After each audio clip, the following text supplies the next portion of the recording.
دور دور تک کوئی خطیب بھی نہیں، در غوثیت کا فقیر، لیکن مجھے نبی کے شہزادے کا حکم تھا، اس لیے میں نے یہ کہہ دیا کہ ٹھیک ہے، کوشش کی جائے گی۔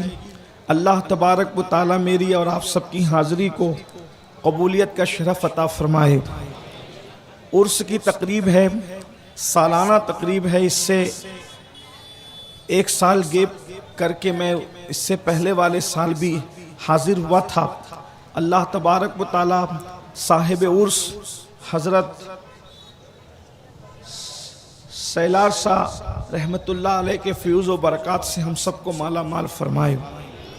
سورۃ العصر یہ قرآن مقدس کی بہت مختصر سی سورت ہے، چھوٹی نہیں ہے، مختصر ہے، اس لیے کہ جو چیز اللہ رسول سے منسوب ہو جائے وہ چھوٹی نہیں ہو سکتی، مختصر ضرور ہے۔ کم و بیش 68 حروف پر مشتمل ہے یہ سورت۔ اس کے حروف صرف کم زیادہ اگر کریں تو 70 سے زیادہ نہیں ہیں۔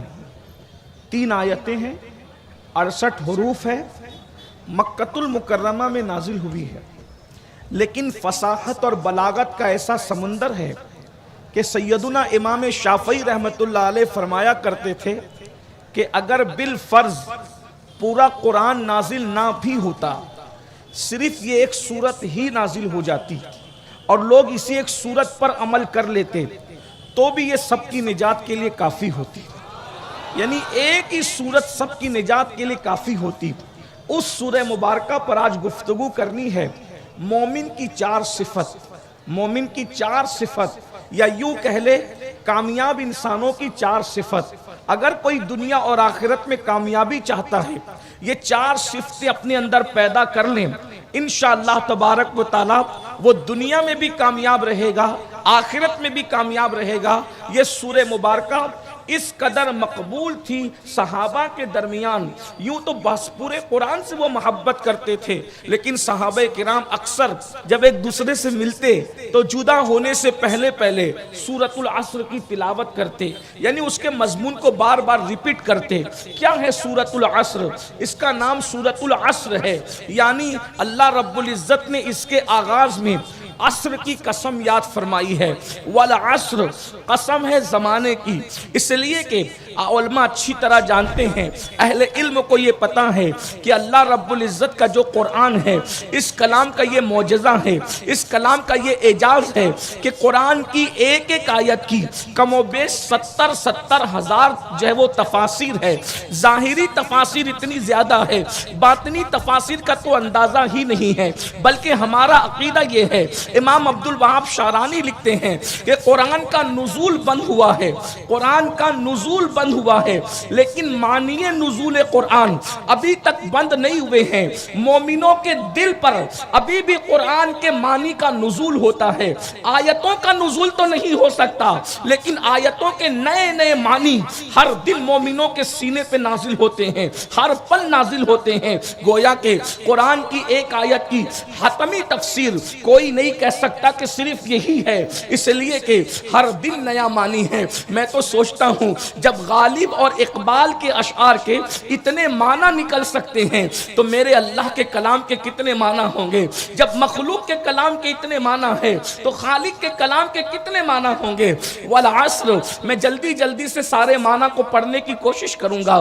والعصر زمانے کی قسم، والعصر نماز عصر کے وقت کی قسم، والعصر وقت کے حادثات کی قسم، والعصر انبیاء کرام کے ساتھ جو واقعات رونما ہوئے ان اوقات کی قسم، والعصر انبیاء کی پیدائش کے وقت کی قسم، والعصر انبیاء پر وہی نازل ہو رہی تھی اس وقت کی قسم، والعصر انبیاء کرام کو دشمنوں سے نجات ملی تھی اس وقت کی قسم، والعصر اللہ والوں کے ساتھ کوئی خاص واقعہ پیش آیا اس وقت کی قسم، والعصر انبیاء کرام دنیا سے تشریف لے گئے، اہل اللہ دنیا سے تشریف لے گئے اس وقت وقت کی قسم. گویا کہ الگ الگ اوقات میں الگ الگ انداز میں لوگوں نے اس کی تفسیر بیان کی، لیکن سب سے خوبصورت ترجمہ اور سب سے خوبصورت تفسیر جو سامنے آتی ہے نکل کر وہ یہ والعصر، زمانہ محبوب کی قسم. اے محبوب تمہارے زمانے کی قسم، اس لیے کہ تمہارا زمانہ اس جیسا زمانہ کوئی نہیں. یوں تو ہر زمانہ نبی کا ہے. یوں فرمایا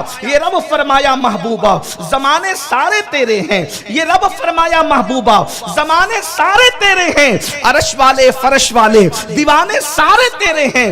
ہر زمانہ میرے نبی کا ہے، ہر وقت میرے نبی کا ہے، ہر دہر میرے نبی کا ہے، ہر عصر میرے نبی کا ہے. لیکن یہاں زمانے محبوب سے مراد خاص وہ زمانہ ہے جس زمانے میں محبوب زمین کے اوپر سانس لے رہے تھے. نبی اکرم کا ظاہری زمانہ تھا. وہ زمانہ کتنا خوبصورت تھا جس کو زمانہ محبوب کہتے ہیں. اللہ اکبر.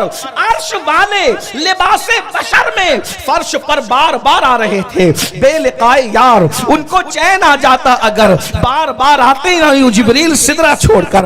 وہ زمانہ کتنا خوبصورت تھا جس زمانے میں امامت کے مصلی پر نبیوں کا تاجدار کھڑا تھا اور مصلیوں کی صف میں صدیق اکبر جیسا مقتدی تھا، فاروق اعظم جیسا مقتدی تھا، عثمان غنی جیسا مقتدی تھا، علی مرتضی جیسا مقتدی تھا. اندازہ تو کریں جس کے طلبوں میں صدیق عمر عثمان و علی کے قدم ہو، جب سر والے اتنے بڑے ہیں تو وہ قدم والا کتنا بڑا ہوگا. اللہ اکبر. اندازہ تو فرمائے زمانے محبوب کی قسم. کون سا زمانہ جس میں جبریل زمین پر آتا ہے، کون سا زمانہ جس میں میکائیل زمین پر آتا ہے، کون سا زمانہ جس میں قرآن زمین پر آتا ہے، خدا کا کلام زمین پر آتا ہے، کون سا زمانہ. اللہ اکبر. اب آدمی کچھ اور ہماری نظر میں ہے جب سے سنا ہے یار لباس بشر میں ہے نزول قرآن کا زمانہ، صحابہ کا زمانہ، خیر القرون. زمانہ محبوب کی قسم. اللہ رب العزت نے محبوب کی جان کی قسم اٹھائی.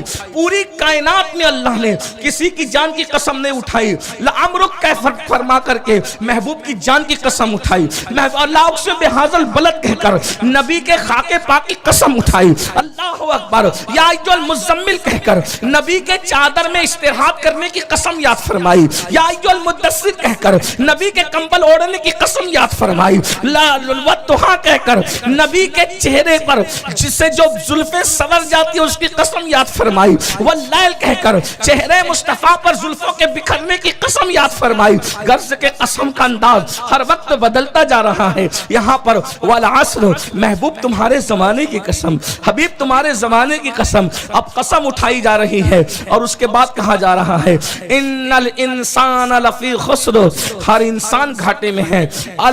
جو ہے وہ تمام انسانوں کے لیے فرمایا جا رہا ہے ان الانسان لفی خسر. الانسان الف لام کے ساتھ سب کو شامل کر لیا گیا کہ سب خسارے میں ہے، سب گھاٹے میں ہے، سب گھاٹے میں ہے، سب خسارے میں ہے. وہ انسان جو اپنی انسانیت پہ ناز کرتا ہے، وہ انسان جو اپنے آپ کو بہت بلند سمجھتا ہے، وہ انسان جو اپنے آپ کو بہت اعلیٰ سمجھتا ہے، وہ انسان جو مسجود ملائکہ ہے، وہ انسان جس کو اپنے ہاتھوں سے پیدا کیا، وہ انسان جو ہواؤں میں پرواز کرتا ہے، وہ انسان جو زمین کا سینہ چیر کر کے پودے نکالتا ہے، وہ انسان جو پہاڑوں کو پیس کر کے رکھ کر کے راستے بناتا ہے، وہ انسان جو لوہے پہ محنت کر کے لوہے کو اڑا دیتا ہے، وہ انسان اللہ اکبر جو اشرف المخلوقات ہے، وہ انسان جو کائنات میں سب سے افضل ہے. ان الانسان لفی خسر. سارے انسان گھاٹے میں ہے، سب گھاٹے میں ہے، کوئی نفع میں نہیں ہے، سب گھاٹے میں ہے. اے اللہ سب گھاٹے میں ہے. اللہ اگر پتہ چلا گھمنڈ کرنے والوں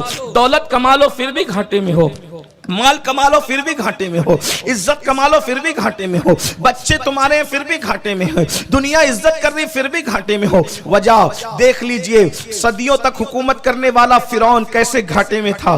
اللہ نے اس کو دریا میں غرق کر دیا. وہ نمرود جس نے سینکڑوں سال حکومت کی، بھائی تم تو چند سال تک فیکٹری کے مالک نہیں رہو گے، وہ سینکڑوں سال بادشاہ تھا. لنگڑے مچھر سے اس کو ہلاک کر دیا میرے اللہ نے. کیسے گھاٹے میں ہے. ابو جہل کو کاٹ کر کے کنویں میں پھینک دیا گیا, پھینکنے والوں نے پھینک دیا, وہ کیفر کردار تک پہنچ گیا, وہ سردار کہلاتا تھا عرب کا. اللہ اکبر, کیسے گھاٹے میں ہے. ابو لہب کو دفن کرنے کے لیے اس کے بیٹے تک آگے نہ آئے. مرنے کے بعد لاش میں اتنی بدبو آ رہی تھی کہ حبشی غلاموں کو لگا کر کے اس کو جو ہے وہ دفن کروایا گیا. انسان کتنے گھاٹے میں ہے, کب تک غرور کرے گا انسان, تو انسان کب تک تو گھمنڈ کرے گا. فرمایا گیا ہر انسان گھاٹے میں ہے, انسانوں سب گھاٹے میں ہے. لیکن اب آگے کہا جا رہا ہے اللہ, مگر. اب جب اللہ آتا ہے تو یہاں سے پھر کچھ لوگوں کو خارج کر دیا جاتا ہے. تمام انسان گھاٹے میں ہے. آپ عالم بن جائیں, آپ خطیب بن جائیں, آپ ادیب بن جائیں, آپ مفکر بن جائیں, آپ مدبر بن جائیں, آپ سائنسداں بن جائیں, آپ کچھ بھی بن جائیں, سب گھاٹے میں ہے. صرف چار صفت والے, جن میں چاروں صفت ہوگی وہی گھاٹے سے بچیں گے. چار میں سے ایک بھی اگر نہیں ہوگی تو بھی آپ گھاٹے ہی میں رہیں گے. اللہ اکبر, چار صفتیں ہونا ضروری ہے. ان الانسان لفی خسر, سارے انسان گھاٹے میں ہیں. الا الذین آمنوا, پہلی صفت, مگر وہ گھاٹے میں نہیں ہے جو ایمان لائے. پہلی صفت ایمان, جو ایمان لائے وہ گھاٹے میں نہیں ہے. اللہ اکبر, الا الذین آمنوا, الا مگر جو ایمان لائے وہ گھاٹے میں نہیں ہے. اب آئیے ذرا پہلے بات کرتے ہیں ایمان پر. آپ بھی کہیں گے ہم بھی تو ایمان لائے ہیں. اللہ اکبر, سب سے پہلے یہ بتا دوں ایمان کیسے قبول ہوگا, ایمان کس کا قبول ہوگا, ایمان کس طرح کا قبول ہوگا. اس لیے کہ پوری دنیا میں 250 ارب لوگ, یعنی 250 کروڑ لوگ پوری دنیا میں اس وقت کلمہ پڑھتے ہیں. کون مومن ہے کون کافر ہے یہ فیصلہ میں نہیں کرتا, اس لیے کہ ہم تو صوفیہ کے غلام ہیں. میں یہ نہیں کہوں گا عبداللہ مومن ہے, عبد الرحمن کافر ہے, عبد المقتدر منافق ہے, کیونکہ میں دل کے حالات نہیں جانتا. جب تک کسی کے کفر پر ہمارے پاس قطعی دلیل نہیں ہوگی اس وقت تک کہ ہم جو ہے اس کو کافر نہیں کہیں گے. میرے بھائی, کسی کا وضو ٹوٹنے کا حکم دینے کے لیے بھی ہمارے پاس دلیل چاہیے. جب وضو کسی کا ٹوٹنے کے لیے کہ اس کا وضو ٹوٹ گیا, بغیر دلیل میں اس کے وضو کے ٹوٹنے کا فیصلہ نہیں کر سکتا, تو بغیر دلیل کے کسی کے ایمان کے جانے کا فیصلہ کیسے کیا جا سکتا ہے. اس لیے ایمان اور کفر کا معاملہ بڑا نازک ہے. ہر للو پپو کے بس کی بات نہیں ہے کہ منہ اٹھا کر کسی کو مومن کہہ دے, کسی کو کافر کہہ دے. اللہ اکبر, یاد رکھنا اگر کافر کو مومن کہا پھر بھی ایمان خطرے میں ہے, اور مومن کو کافر کہا پھر بھی ایمان خطرے میں ہے. اس لیے عوام کو تو بہت احتیاط چاہیے. یہ علماء کا معاملہ, علماء کو سونپا کریں. اللہ اکبر, ایمان کس کا قبول ہے؟ 250 کروڑ لوگ پوری دنیا میں کلمہ پڑھتے ہیں, لیکن ایمان کس کا قبول ہے؟ آپ لوگ کاروباری لوگ ہیں, آپ لوگ تاجر لوگ ہیں, خرید و فروخت کرتے ہیں. آپ کبھی بھی ایسا کرتے ہیں کہ ہر چیز ریجیکٹ ہو جاتی ہے, لیکن سیمپل جو ہوتا ہے وہ کبھی ریجیکٹ نہیں ہوتا. مثال کے طور پر آپ نے کہا کشتی خریدنا ہے, تو کیسی کشتی آپ خریدیں گے؟ کہا یہ سیمپل ہے, اس کشتی کی طرح کشتیاں بناؤ گے ہم خرید لیں گے. کپڑے یہ سیمپل ہے, اس کے طرح کپڑے بناؤ گے ہم خرید لیں گے, اس کی طرح گاڑی بناؤ گے ہم خرید لیں گے. تو سیمپل کی طرز پر جو بنتے ہیں ان میں سے کچھ قبول ہوتے ہیں کچھ رد ہوتے ہیں, لیکن سیمپل کبھی رد نہیں ہوتا. ایسا ہی ہے, سیمپل کبھی رد, بات میں سمجھا پا رہا ہوں. اللہ اکبر, سیمپل کبھی رد نہیں ہوتا.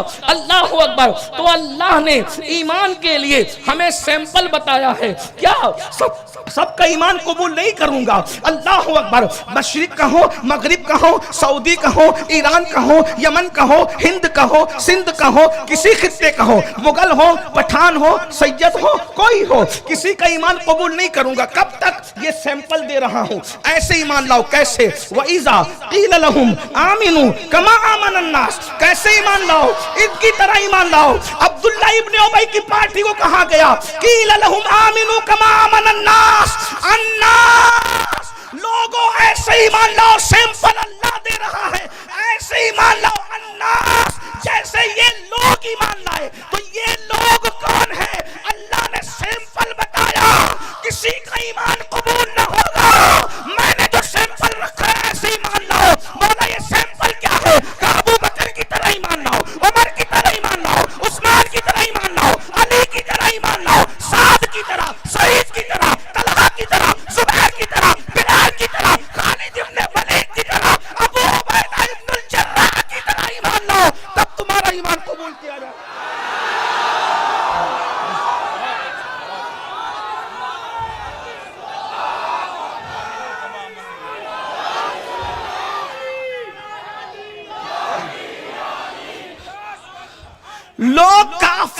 بنانے کے لیے ابن اسیر اور ابن کثیر کا حوالے لیتے ہیں.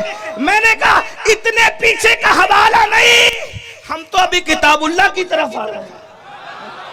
ہم نے ابھی ملا کی کب ماننا, ابھی تو ہم اللہ کی بات کر رہے ہیں. کیا کبھی آپ نے دیکھا کہ سیمپل بھی رد ہوا ہے؟ ارے تمہارا دیا ہوا سیمپل رد نہیں ہوتا, اس کے مطابق چیزیں بنتی ہے تو قبول ہوتی. تو اللہ نے ایمان کے لیے سیمپل کس کو کہا؟ ابو بکر صدیق کو, جس کو اللہ سیمپل کے طور پہ دے. اور اب کوئی کہے نہیں ہم اس سیمپل کو نہیں مانتے, تو پھر آرڈر دینے والا کہے گا پھر ہم تجھے آرڈر بھی نہیں دیتے, ہم تجھ سے کچھ خریدتے بھی نہیں نا, ہم تجھ سے کچھ خریدتے بھی نہیں. اللہ نے کہا ایمان اسی کا قبول ہے جو الناس. قرآن پڑھ رہے ہو بھائی, ابھی تو لوگ بہت نیچے کی کتابوں پہ باتیں کرتے ہیں, اتنے نیچے نہ ہو, پہلے اللہ کی کتاب ہے, باقی سب کتابیں دیکھیں گے, پہلے اللہ کی کتاب. الناس اٹھا کے دیکھو نا سب کی کتابیں, ناسبیوں کی بھی دیکھو, خارجیوں کی بھی دیکھو, رافضیوں کی بھی دیکھو, سنیوں کی بھی دیکھو. الناس سے کون مراد ہے؟ الناس سے کون مراد؟ الناس سے یہی مراد ہے جو کبھی غار میں سو کر کے ایمان جو کبھی غار میں سو کر جان دے کر نبی کی جان کی حفاظت کرتا ہے, اور جو کبھی بستر پہ سو کے جان کی بازی لگا کے نبی کی امانتوں کی حفاظت کرتا ہے. الناس ابو بکر کی طرح ایمان لاؤ, عمر کی طرح ایمان لاؤ, عثمان کی طرح ایمان لاؤ, علی کی طرح ایمان لاؤ, سعد کی طرح, سعید کی طرح, طلحہ کی طرح, زبیر کی طرح, ابو عبیدہ کی طرح, بلال کی طرح, ابو ہریرہ کی طرح, ایسے ایمان لاؤ. اب بتاؤ جس کو اللہ نے سیمپل بتایا, لوگ کہتے ہیں ہم انہی کو مومن نہیں مانتے.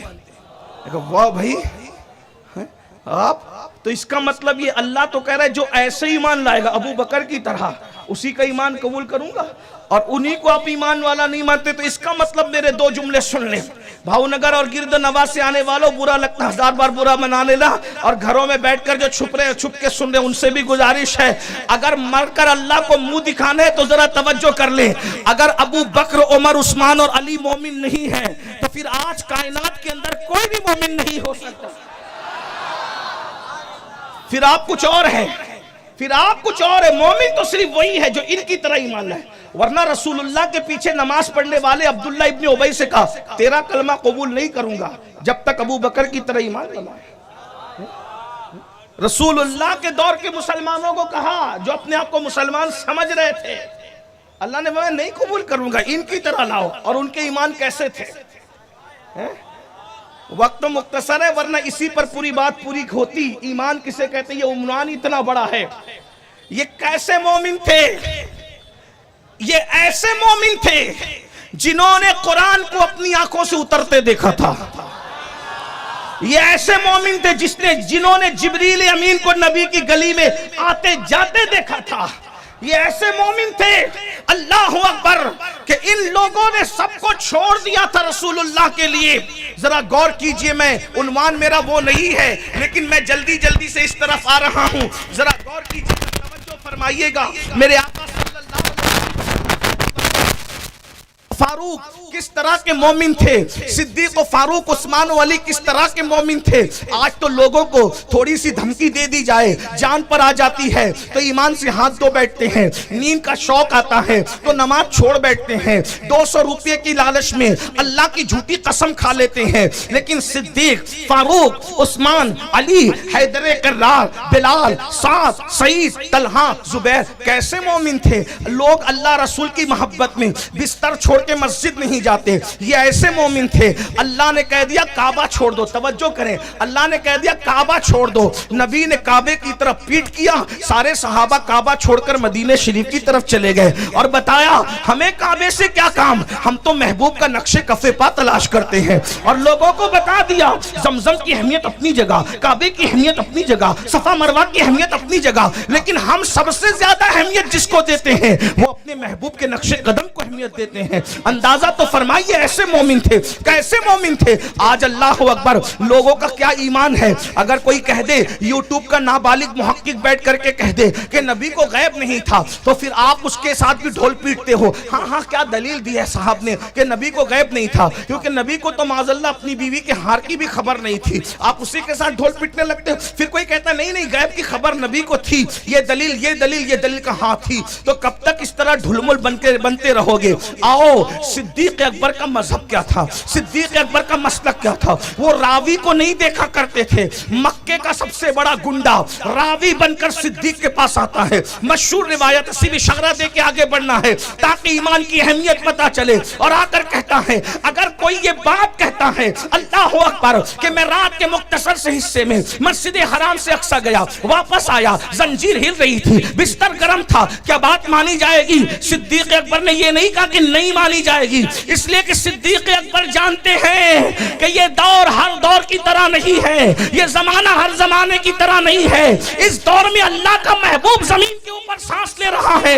اس لیے صدیق نے کہا ابو جہل پہلے یہ بتا کہ اتنی بڑی بات کہی کس نے؟ تو کہا وہی تمہارے صاحب کہتے ہیں۔ تب صدیق اکبر نے یہ نہیں تحقیق کی کہ کہا کہ نہیں کہا، عشق صدیق نے کہا ابو جہل اگر میرا یار کہتا ہے تو یہ بات بہت چھوٹی ہے، اس سے بڑی کہے گا تو بھی ماننے کے لیے میں تیار رہوں گا۔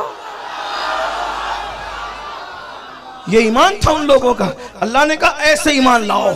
یہاں تو ایمان اتنا کمزور ہو گیا ہے، ایمان آپ تو گوشت، مچھلی اور انڈا اور ٹوپی اور داڑھی تک کے محدود ہو گئے لوگ، کرتے پہجامے میں بیٹھے ہوئے ہیں۔ بھائی ایمان کدھر ہے؟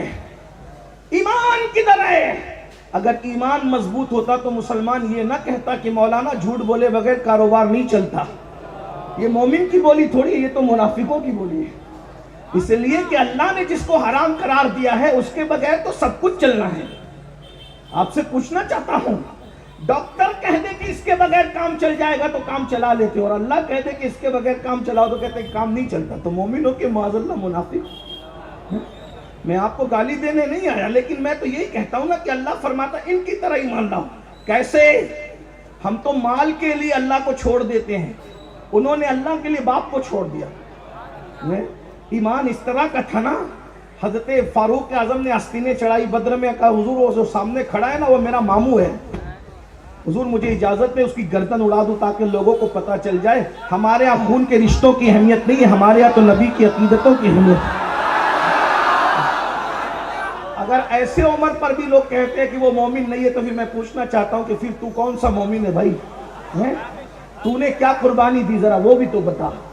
اور آپ بھی اتنے نادان ہیں، کسی کی بھی سن کے کچھ بھی بکنے لگتے۔ میں نے کہا میرے بھائی ابو بکر عمر کے ایمان پہ تم کیا بحث کر رہے ہو؟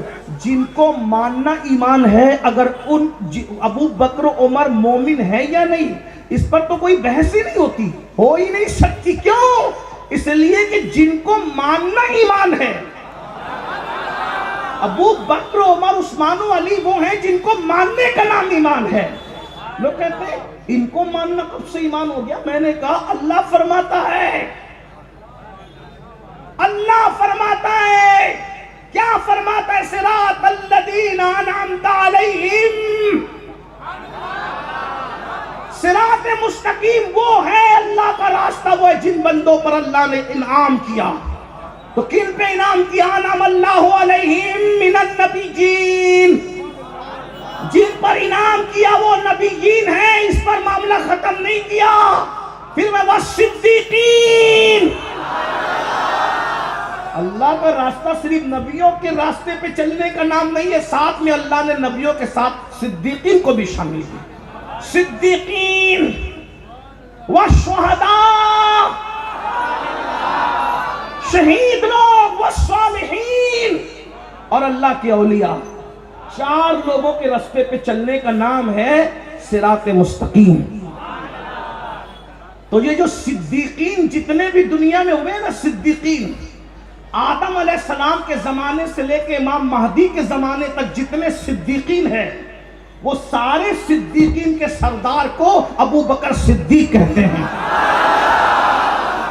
اب بات سمجھ میں آئی؟ صدیقین میں پہلے نمبر پر یہ صدیق ہے، اس کے بعد والشہداء، شہیدوں کا راستہ۔ تو جتنے کائنات کے اندر شہید ہوئے، شہید جتنے کائنات میں شہید ہوئے ہیں ان میں سب سے زیادہ کثرت سے جو خاندان کی شہادت قبول کی گئی اس کو علی ابن ابو طالب کا خاندان کہتے ہیں۔ والصالحین، اور نیکوں میں تو پھر سبھی ہیں۔ اب میں کہتا ہوں اس خاندان سے بڑا نیک کس کا خاندان ہوگا؟ جس خاندان میں صالحین کی حیثیت سے پہلے نمبر پر حسن ہے اور آخری نمبر پر امام محمد مہدی ہے۔ تو یہ اللہ کا راستہ یہ ہے، اس لیے لوگ جو ہے وہ ایمان کی طرف آ ہی نہیں سکتے۔ لوگوں کو مغالطہ ہو رہا ہے، کہتے ہیں کہ ان کو کیسے مانے؟ ہم نے کہا ایمان اس طرح لاؤ۔ یہ تو میں نے صدیق اکبر کا ذکر کیا، ایک بات ایمان کیا، تو ایک بات اور عرض کر دوں، مولائے کائنات کی بات بھی کر دوں، کیونکہ ہم صحابہ اور اہل بیت دونوں کے لوگ ہیں۔ مشہور سی بات ہے، سرکار مولائے کائنات سے کسی نے پوچھا آپ ہر رات بے چین رہتے ہیں، داڑھی پکڑ پکڑ کر روتے ہیں، آپ کبھی سکون سے سوتے بھی ہیں؟ کہا ہاں سوئے تھے، ایک رات سوئے تھے۔ کہا کب سوئے؟ تو کہا ہجرت کی رات سوئے تھے۔ اور کہا ہجرت کی رات تو تلواروں کے سائے میں بھی کسی کو نیند آتی، کہا ہمیں آ گئی تھی۔ کہا وہ کیسے؟ کہا نبی نے کہا تھا علی سو جاؤ، صبح اٹھنا، صبح اٹھنا تو ہم سمجھ گئے تھے کہ کائنات کا نظام بدل سکتا ہے، علی کو موت نہیں آ سکتی، کیونکہ نبی نے کہا تھا صبح اٹھنا۔ تو سلا رہے تھے تو صبح تک کے زندگی کی ضمانت بھی عطا کر رہے تھے۔ تو علی مرتضیٰ کا مسلک یہ ہے کہ نبی زندگی اور موت کے بھی مالک بنا دیے گئے، جہاں بانی عطا کر دیں، بھری جنت ہبا کر دیں، نبی مختار کل ہے، جس کو جو چاہیں عطا کر دیں۔ الا الذین آمنوا، ایمان لاؤ۔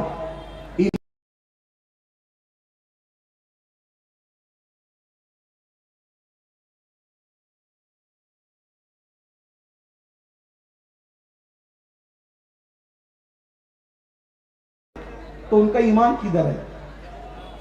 ان کا ایمان کدھر ہے بھائی؟ تو صحابہ کرام کی طرح ایمان کیسے لائیں گے؟ اچھا یہ بھی ایک مسئلہ ہے، میں تو دونوں طرف کی پارٹیوں کا خیال کرتے ہوئے بات کرتا ہوں، لیکن ایک بات یہ بتاؤں، آخر کیا بات تھی عبداللہ ابن ابی کے ایمان میں اور صدیق کے ایمان میں کہ اللہ نے کہا تیرا ایمان نہیں کروں گا، بلکہ کہا وَمِنَ النَّاسِ مَن يَقُولُ آمَنَّا بِاللَّهِ وَالْيَوْمِ الْآخِرِ وَمَا هُم بِمُؤْمِنِينَ۔ اللہ نے قرآن کی آیت میں قرآن کی آیتیں پڑھ رہا ہوں، کیا فرمایا؟ وَمِنَ النَّاسِ مَن يَقُولُ آمَنَّا بِاللَّهِ، اور کچھ لوگ ہیں جو کہتے ہیں آمنا باللہ، ہم اللہ پہ ایمان لائے۔ توجہ ہے بھاؤ نگر والوں آپ کی؟ ہاں جب تھک جانا تو چپ ہونا، میں سمجھ جاؤں گا کہ مجھے بھی چپ ہو جانا ہے، ہاں کوئی بات نہیں ہے۔ اور یہ کوئی مشاعرہ نہیں ہے کہ زبردستی میں کہوں بولو سبحان اللہ، نہیں، یہ تو عشق کی بات ہے، محفل عشق ہے، ہاں کوئی بات نہیں ہے۔ لیکن جب آپ کہیں گے کہ بس ہم تھک گئے اور چپ ہو جائے تو میں نے بھی خاموش ہونا، اس کی وجہ یہ ہے کہ مومن اکبر باپو میرے بھائی ہیں، میں کوئی طے کر کے نہیں آیا ہوں کہ 1 گھنٹہ بولوں گا تو اتنا لوں گا، ایسا نہیں ہے۔ جب آپ نہیں بولیں گے تو میں بھی چپ ہو جاؤں گا، کیونکہ میں ختم کر سکتا ہوں، اور پھر 2.5 یا 3 گھنٹے بھی آپ کو بٹھا کے رکھا جا سکتا ہے۔ آپ کی اپنی طبیعت ہے، آپ کی اپنی طبیعت ہے۔ بہرحال تو عرض کیا کر رہا تھا، قرآن کہتا ہے وَمِنَ النَّاسِ مَن يَقُولُ آمَنَّا بِاللَّهِ، لوگ کہتے ہیں، اللہ بھی کیا شان سے باتیں کرتا ہے نا، لوگ کہتے ہیں، کچھ لوگ کہتے ہیں وَمِنَ النَّاسِ مَن يَقُولُ آمَنَّا بِاللَّهِ، کچھ لوگ کہتے ہیں ہم اللہ پہ ایمان لائے، وَبِالْيَوْمِ الْآخِرِ، اور آخرت پہ ایمان لائے۔ بولو نصاب پورا ہوا کہ نہیں ہوا؟ اللہ پہ بھی ایمان لایا، آخرت پہ بھی ایمان لایا، تو بچا کیا ہے؟ اللہ کہتا ہے وَمَا هُم بِمُؤْمِنِينَ، وہ مومن نہیں ہے، کیوں؟ وَإِذَا قِيلَ لَهُمْ آمِنُوا كَمَا آمَنَ النَّاسِ، ایسے اللہ پر اور آخرت کو مان کر کوئی مومن نہیں ہوگا۔ کب تک؟ جب تک میرے حبیب کے صحابہ کی طرح ایمان نہ لاؤ ہم تمہیں مومن نہیں مانیں گے۔ تو آخر کیا چیز تھی کہ کیا عبداللہ ابن ابی کا کلمہ الگ تھا اور صدیق اکبر کا کلمہ الگ تھا، منافقین کا کلمہ الگ تھا، مولا علی کا کلمہ الگ تھا؟ تو پھر کیا چیز تھی کہ اللہ نے ان کا ایمان نہیں مانا اور ان کا ایمان مانا؟ تو دراصل بات یہ تھی، کلمہ وہ بھی پڑھتے تھے، کلمہ یہ بھی پڑھتے تھے، سروں پہ پگڑیاں وہ بھی رکھتے تھے، سروں پہ امامے یہ بھی رکھتے تھے، داڑیاں ان کے یہاں بھی تھی، داڑیاں ان کے یہاں بھی تھی، نبی کے پیچھے وہ بھی نماز پڑھتے تھے، نبی کے پیچھے یہ بھی نماز پڑھتے تھے، بلکہ صحابہ پہلے سے آ کے بیٹھتے تھے، اور یہ منافقین کیا کرتے تھے؟ آخری میں آتے تھے اور آگے کی صفوں میں آ کر کے گھس کے بیٹھتے تھے، تاکہ پوری مجمع کو، مسجد کو نظر آئے کہ عبداللہ ابن ابی آ گیا، یہ بھی نمازی صاحب ہے، یہ حضرت بھی تشریف لے آئی ہے، بتانے کے لیے۔ اللہ تعالیٰ ارشاد فرماتا ہے عاملۃ ناصبۃ تصلیٰ نارا حامیہ، عمل کر کے آئیں گے, محنت کر کے آئیں گے, پھر بھی جہنم میں گھسڑے جائیں گے. کس طریقے سے؟ ذُقْ إِنَّكَ أَنْتَ الْعَزِيزُ الْكَرِيمُ. اے عبداللہ ابن ابی, منافق کے سردار کی جماعت کے عزت داروں, اللہ فرمائے گا بہت معزز بنتا تھا, یہ چک اپنے عذاب کو. فَوَيْلٌ لِّلْمُصَلِّينَ الَّذِينَ هُمْ يُرَاءُونَ. ان نمازیوں کے لیے ویل ہے جو دکھاوا کرتے ہیں. یہ سب دکھاوا کرنے والوں کی جماعت تھی. اللہ اکبر. اللہ نے کہا نہ نماز قبول ہے نبی کے پیچھے, دلی کی جامع مسجد کا امام کے پیچھے نہیں, بھاؤ نگر کی جامع مسجد کے امام کے پیچھے نہیں, احمد آباد کی شاہی مسجد کے امام کے پیچھے نہیں, مسجد اقصی میں جس نے نبیوں کی امامت کی تھی اس سید الانبیاء کے پیچھے ابن اویس کی پارٹی نماز پڑھتی تھی. اللہ نے کہا قبول نہیں کروں گا. کب تک؟ کب تک؟ جب تک صدیق, عمر, عثمان, علی کی طرح ایمان نہ لاؤ. کتنے قیمتی ہیں یہ لوگ. اللہ نے کہا کسی کا کچھ قبول, اور آج بھی یہی قرآن کا اعلان ہے. تو کلمہ تو وہی ہے, نماز تو وہی ہے, ایمان لانے کا طریقہ کیا ہے؟ تو دونوں میں فرق کیا ہے آپ سنو. وہ لوگ صرف کلمہ پڑھتے تھے, وہ صرف نماز پڑھتے تھے, وہ صرف روزہ رکھتے تھے, وہ صرف داڑیاں رکھتے تھے, وہ ٹوپیاں رکھتے تھے, وہ نبی کے ساتھ دیوانگی والے کام نہیں کرتے تھے. توجہ ہے؟ نہیں سمجھے؟ کوئی بات نہیں, میں آگے بڑھتا ہوں. وہ نبی کے ساتھ دیوانگی والے کام نہیں کرتے تھے. مطلب صدیق کیا کرتے تھے؟ نبی چلتے چلتے اگر کبھی حاجت پڑ گئی, جلدی ایسا ہوتا نہیں تھا, حاجت پڑ گئی, رسول اللہ نے تھوک دیا تو صدیق اکبر اس کو یوں ہاتھ میں لیتے تھے, ہاتھ میں لے کے چہرے پہ ملتے تھے, چہرے پہ ملتے تھے. اذان بلال دیتے تھے, اشہدو ان محمد رسول اللہ پہ صدیق انگوٹھے چوم لیا کرتے تھے. لب پہ آ جاتا ہے جب نام جناب, منہ میں گل جاتا ہے شہد نایاب, وجد میں ہو کہ ہم اے جا بیتاب, اپنے لب چوم لیا کرتے ہیں. نبی کی محفل میں حسان کھڑے ہو کے نعتیں پڑھتے تھے. وَأَحْسَنُ مِنْكَ لَمْ تَلَقَتْ عَيْنِي وَأَجْمَلُ مِنْكَ لَمْ تَلِدِ النِّسَاءُ خُلِقْتَ مُبَرَّأً مِنْ كُلِّ عَيْبٍ كَأَنَّكَ قَدْ خُلِقْتَ كَمَا تَشَاءُ. وہ نعتیں پڑھتے تھے, کہتے تھے یا رسول اللہ, آپ جیسا حسن والا ہماری آنکھوں نے نہیں دیکھا. حضور آپ جیسا کیا دیکھتی ہماری آنکھیں, آپ جیسا کسی ماں کی گود میں آیا ہی نہیں ہے. اور اللہ نے آپ کو ہر عیب سے پاک پیدا کیا ہے, اور گویا کہ آپ جیسا بننا چاہتے تھے خدا نے آپ کو ویسا ہی بنایا ہے.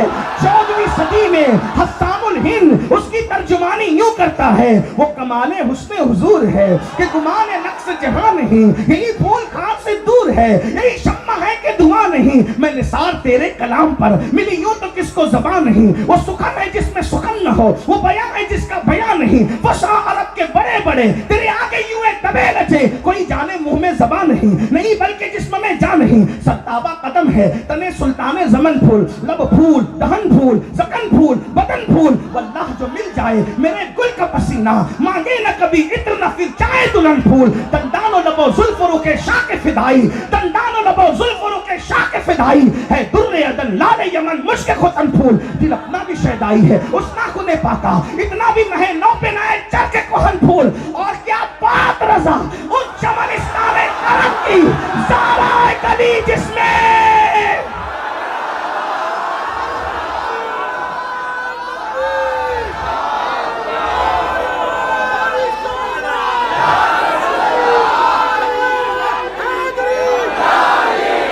کبھی بلال نعت پڑھ رہے ہیں, کبھی حسان نعت پڑھ رہے ہیں, کبھی صدیق اکبر نعت پڑھ رہے ہیں, کبھی مولا علی نعت پڑھ رہے ہیں, کبھی نابغہ جادی نعت پڑھ رہے ہیں. سب لوگ نعتیں پڑھ رہے ہیں. نبی کا تھوک لے کر چہرے پہ مل رہے ہیں, نبی وضو کرتے ہیں, نبی کے وضو کا پانی لے کر سینے پہ ملتے ہیں, چہرے پہ ملتے ہیں, اس کو پیتے ہیں. تو یہ منافق لوگ کلمہ تو پڑھتے تھے, نماز تو پڑھتے تھے, کیا کہتے تھے؟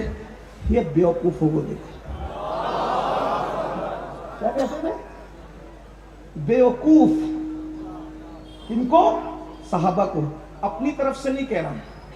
وَإِذَا قِيلَ لَهُمْ آمِنُوا كَمَا آمَنَ النَّاسُ, ایسے ایمان لاؤ جیسے صحابہ ایمان لاتے. تو قالو, وہ کہتے تھے قالو کا مطلب ہوتا ہے, تو وہ کہتے تھے انؤمنو, ہم ایمان لائے, کما آمن السفہاء, یہ پاگلوں کی طرح، یہ بیوقوفوں کی طرح ایمان لائے؟ یعنی نبی کی دیوانگی کو، نبی کے ساتھ دیوانگی کو، صدیق کے انگوٹھے چومنے کو، صحابہ کے وضو کا چہرے پہ گسالہ ملنے کو، نبی کے نام پہ قربان ہو جانے کو، نبی کی جوتیاں۔ ابن مسعود، یہ دیوانگی سن لو ذرا، دیوانگی سن لو، دیوانگی سنو، اللہ اکبر۔ عبداللہ ابن مسعود جب تک نبی حیات رہے بڑی آستین کے کپڑے پہنتے تھے، ہم لوگ چھوٹی چھوٹی آستین کے پہنتے ہیں، اب ابن مسعود بڑی آستین تھے، بہت بڑی آستین ہوتی تھی۔ کسی نے کہا اتنی بڑی آستین تیری کیوں رہتی ہے؟ کہا وہ تو دیوانگی نہیں سمجھے گا، اس لیے کہ ایمان دیوانگی کا نام ہے۔ کہا یہ کون سی دیوانگی ہے؟ تو کہا رسول اللہ جب ظاہری حیات میں تھے تو میں حضور کے پیچھے پیچھے بھاگتا رہتا تھا، چلتا رہتا تھا۔ نبی جہاں نالین اتارتے تھے، کہیں بھی جاتے تھے تو نالین اتار کے جاتے تھے، جب نبی نے نالین اتار دی، اتار کر کے میں نے نالین اٹھائی، اٹھا کر کے آستین میں چھپائی، اور چھپا کر آستین کو یوں پیک کیا اور یوں دل سے لگا کے بیٹھ گیا۔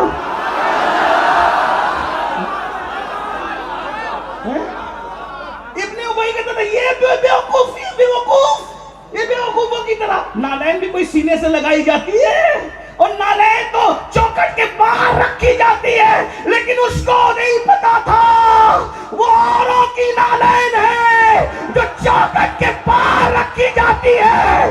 یہ مصطفیٰ جان رحمت کی نالین ہے جو جنت کے اندر بھی چلی جاتی ہے، جو سر پہ رکھنے کو مل جائے پاک حضور، تو پھر کہیں گے کہ ہاں تاجدار۔ ابن مسعود سے کسی نے پوچھا، اے عبداللہ ابن مسعود، رسول اللہ نے تیرے بارے میں کہا کہ میری امت کا استاد عبداللہ ابن مسعود ہے۔ ہاں، اس پر سنیوں کو کہنا چاہیے تھا کیونکہ یہ بات بہت بڑی ہے۔ یہ آگے والے لوگ ہی ایکٹیو رہتے ہیں، پیچھے والے سمجھتے ہیں ہم وی آئی پی ہے۔ نبی کی محفل میں سب وی آئی پی ہے، اور جو دیوانگی کرتا ہے وہ بڑا وی آئی پی ہے، اس لیے کہ اللہ کو سکھے روکھے کلمے کی حاجت نہیں ہے، وہاں تو نبی کی دیوانگی دیکھی جاتی ہے۔ ورنہ ابن ابی کے بیٹے کو کہا گیا کہ تیرا نہیں قبول کریں گے، کلمہ قبول نہیں کریں گے، نبی کے پیچھے بھی نمازیں تیری قبول نہیں کریں گے، اور نبی کا جبہ پہن کر بھی تو قبر میں جائے گا تو بھی تیری پٹائی کریں گے، جبہ نہیں دیکھیں گے تیری پٹائی کریں گے۔ کیوں؟ کیونکہ جب تیرا کلمہ نہیں قبول کیا تو نبی کا جبہ پہن کر کے تو جو مکاری کرتے ہوئے آیا تو اللہ تو پھر جبہ اتار ہی لے گا نا۔ جو کفن چھیننے پہ قادر ہے، جو شکل چھیننے پہ قادر ہے، حضور فرماتے ہیں میرا جبہ ابن ابی کو کام نہیں آئے گا۔ کیوں؟ کیونکہ وہ تو دیوانگی، جس کے جبہ پہنتا ہے اس کی دیوانگی تو کرنا بھائی پہلے تو دیوان۔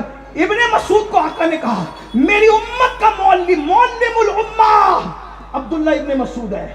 تو لوگوں نے پوچھا اے ابن مسعود، تو اتنا بڑا علامہ کیسے بن گیا، اتنا بڑا عالم کیسے بن گیا؟ علامہ کیسے بنتے بھائی؟ پوچھیں ان علامہ لوگ سے، کیا کیا پڑھا؟ قدوری پڑھا، شرح وقایہ پڑھا، نور النزا پڑھا، سراجی پڑھا، مسلم پڑھا، بخاری پڑھا، ترمذی پڑھا، جلالین پڑھا، کمالین پڑھا، یہ سب پڑھا کہ نہیں پڑھا؟ اس کے بعد منہاج العربیہ سے شروع کیا، بخاری تک پڑھا، پھر جا کر بنا علامہ، ہے نا؟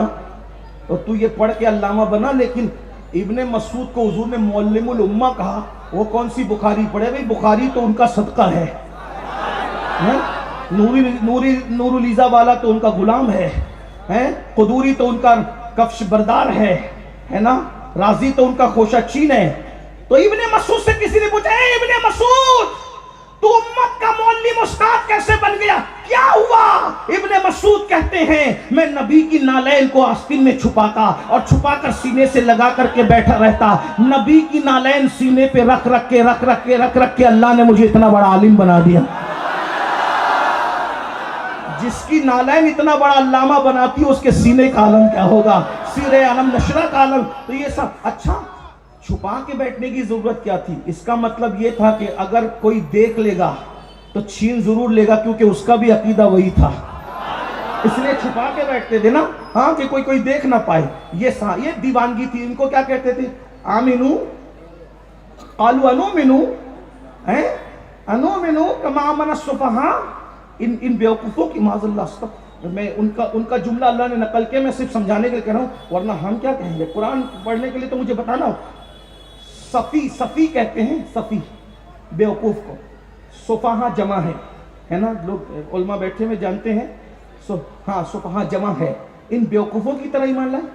اب نبی کے وضو کے پانی کو ملنے کے لیے، نبی کے انگوٹھے چومنے کے لیے، نبی کی دیوانگی کرنے کے لیے، اور نبی سے باتیں کرتے تھے تو پہلے باتیں نہیں کرتے تھے، کیا کہتے تھے؟ فدا کا امی و ابی یا رسول اللہ، آپ پر ہمارے ماں باپ قربان ہو جائیں۔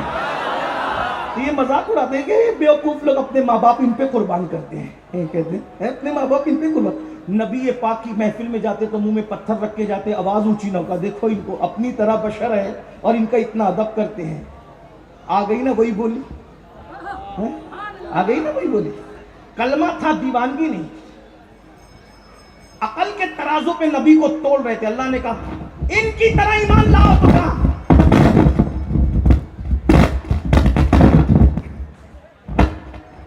ان کی طرح ایمان لاؤ۔ انہوں نے کہا انؤمن کما آمن السفہاء۔ توجہ میری طرف رکھے، مائیں کی طرف نہیں رکھے۔ ان بیوقوفوں کی طرح اب اللہ نے جواب دیا، صحابہ کے متعلق اللہ نے جواب دیا، الا انہم، اللہ جواب دے رہا ہے ان ملا لوگوں کو جو صحابہ کو بے وقوف کہہ رہے تھے۔ اللہ جواب دے رہے، الا انہم ہم السفہاء ولکن لا یعلمون، اور یہ بے وقوف نہیں ہے جو میرے نبی کے پیچھے دیوانگی کرتے پھرتے، یہ بے وقوف، یہ بڑے ہوشیار ہے، کیونکہ ان کو پتا ہے کہ اللہ اسی کو قبول کرتا ہے جو نبی کی دیوانگی کرتا ہے۔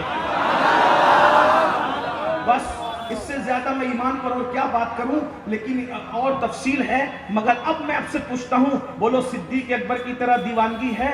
فاروق اعظم کی طرح دیوانگی ہے؟ عثمان غنی کی طرح دیوانگی ہے؟ مولا علی کی طرح دیوانگی ہے؟ بلال حبشی کی طرح دیوانگی ہے؟ ایک ایک کی دیوانگی